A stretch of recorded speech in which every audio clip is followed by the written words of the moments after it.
বলছি ওটা হয়েছে কি বলতো, ও 2টো অব্দি পেশেন্ট দেখেছে, ঠিক আছে। হুম। মানে রাত্রে পেশেন্ট দুটো? রাত্রি 2টো, ঠিক আছে। আচ্ছা।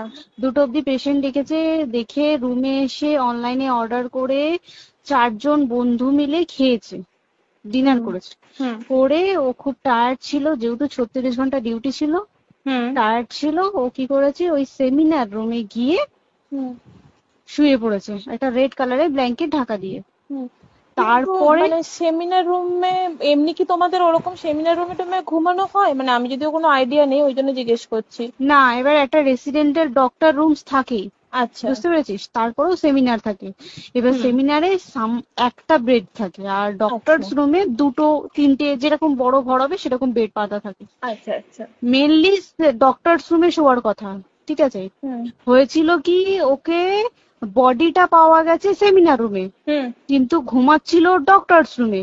যে হুম। রুমটা তোর এখন ভাঙা হয়েছে, দেখেছিস রুমটা ভেঙেছে, হুম। হুম। হুম। হুম, একটা ভিডিও ঠিক দেখছিলাম। বাথরুমের পাশেই, হুম। ঠিক আছে, মানে বাথরুমটাকে অজুহাত দিয়ে হুম। ওই রুমের দেয়ালটা ভেঙে দিয়েছে। অ্যাকচুয়াল কাণ্ডটা ঘটেছে তোর ইয়েতে, ওই রুমটার ভেতরে।